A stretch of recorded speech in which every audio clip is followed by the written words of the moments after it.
Folks, welcome back. I'm sorry I wasn't able to be here yesterday for 3 at 3.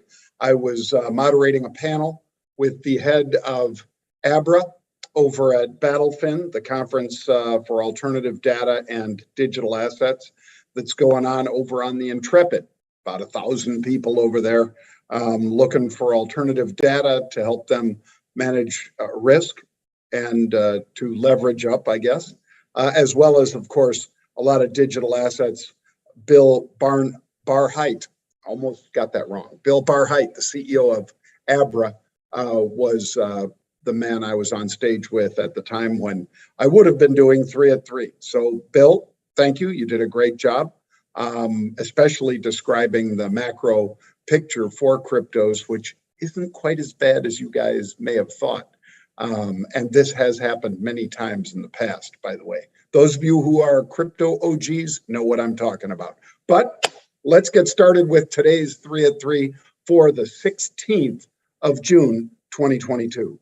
Unusual option activity, calls bought on the offer, puts bought on the offer, stuff that's sold, don't care so much about. But I do care about somebody that wants a leveraged return on their investment, which you do get if you own a call or a put. Doesn't mean they always work, but our special methodology of finding those big blocks of calls and puts that are bought is way over 70%, more like 78%, I believe, accurate in terms of the movement that we're about to see. So let's get started. Scott, my friend Scott Wapner, he can't even bear to look at it today. Why? Well, because the market was down 700 at mid-session. And that was a bounce. It's pretty bad out there, folks. Good news is we might get a little respite in the near term, but it might not be over yet. That doesn't mean that we can't trade. And I'll show you several trades that have worked out nicely, as well as some new fresh meat. This is one of the things that I wanted to highlight, though. This is Options Clearing Corp, OCC. Cleared volume of options traded. So as you see here, on Thursday last week, which was the 9th, we saw 36 million contracts trade. On Friday, with that big decline, 51 million contracts traded. A lot more. The average for the year is 41 million. So we're 10 million over average, 20% call it. That's a lot. Did that again on Monday. And then look, when we have a big rally, which occurred on, of course, the Fed day, when the Fed said, yeah, we're going to do what you thought we were going to do. We're going to do 75 basis points. Well, we only traded 39 million. We were below average. So to us, to Pete, to me, to our team, whenever we see something like this, it is a confirmation that they're not buying into this rally. It could be a pretty good tell, as we say on the street, that the institution's saying, no, not buying it up 600 today. Well, as you already know, they reversed pretty dramatically today. I'll take some credit for saying that's what was going to happen. I think Mr. Wonderful said, if the market gets 75 basis points, we're going to rip. And I said, yeah, and then we'll rip it up the next day. And I think we did. Does it mean that I hate the market and it has to go down or anything like that? No.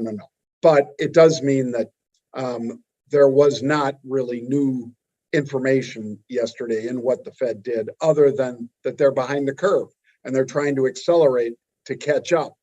Not going to be able to catch up, folks. Sadly, the horse has left the barn. So we will have to live with inflation. Hopefully, the Fed will live with inflation rather than driving us into a recession, because that is the alternative. I probably misspoke when I said the Fed can't just curb gas, get gas prices down. Perhaps they can if they drive us into a recession. None of us want that. They missed it. They had their opportunity a year ago when additional funds were being thrown into the market. You already know about printing and all that with the trillions of dollars. Again, thank goodness for Joe Manchin. Otherwise, we'd be even in deeper doo-doo. But I think overall, what we're looking at now is the Fed needs to be realistic and say, what's going to be worse for America? For potentially 4% inflation, double that 2% target, which is not written in stone. They just make it up. Their mandates, dual mandate, is jobs and price stability. Doesn't say anything about 2%. They decide 2%. I think they have to move it up for at least a couple of years, unless you know something I don't know about how quickly the conflict war is going to end in Ukraine. We're going to see higher prices for a while. And again, the only way they can get that down, because there's not enough grain, there's not enough fossil fuel right now. So what does that mean? That means the only way to get it down is drive us into a recession and have people have so much less money to spend and mass layoffs, which is the other side of their mandate that they would be screwing up. So hopefully they don't. Let's take a look now at Rebelcon 2022. No time like the present to sign up for Rebelcon 2022, folks. It is September 21st through 24th in Dallas, Texas. The rooms are up over $800 right now per room at the Four Seasons. We have a big block of rooms that are less than half of that price.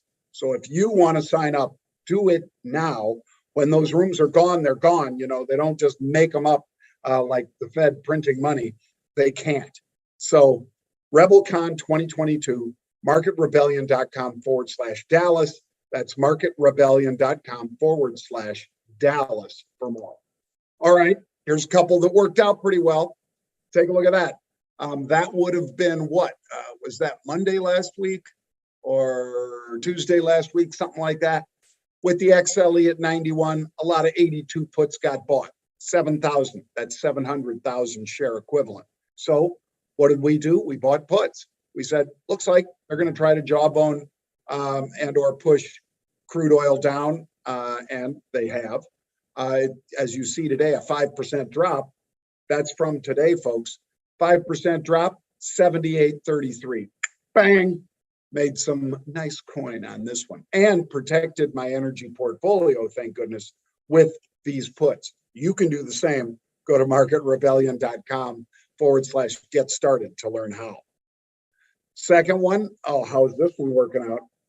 2 weeks old, bearish puts, almost 800,000 shares short on those June 1650 puts. Now, tomorrow is expiration. I am not riding this into tomorrow. I have finally taken my last batch off on this 10% drop here. So what does that mean? That means these puts are now deep in the money, obviously $4.51, 52 cents in the money. That's a huge windfall. I was long these puts. As you recall, these were in the money puts, I believe. Well, yeah, they were. You can see there. 1572 is where the stock was trading. So, man, it's been a heck of a nice ride. As much as I love American and fly them a lot, if I'm not flying private, I'm usually flying American. Every once in a while, United. Not that I don't like any United. I love you guys. But as far as the stock and how it's been cracked, I think this is a hell of a buy down here at 11.98. You have to decide, but I covered my shorts in American. If you want to learn how to trade cryptos, stocks, options, technicals, marketrebellion.com/get started. We've got the best team in the business, folks. marketrebellion.com/get started for more. And I can't think of a better time to get started than right now if you don't already know how to trade aggressively and or passively with options. We can show you both.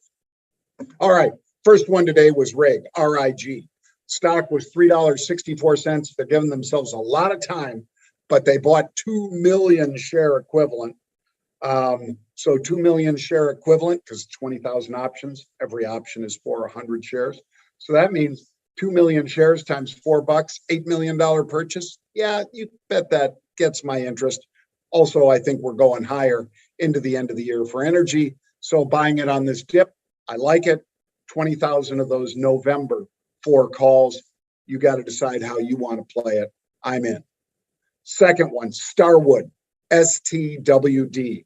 Stock's $20. They're buying the July 18 puts. So that's $2 full out of the money, right? Yep.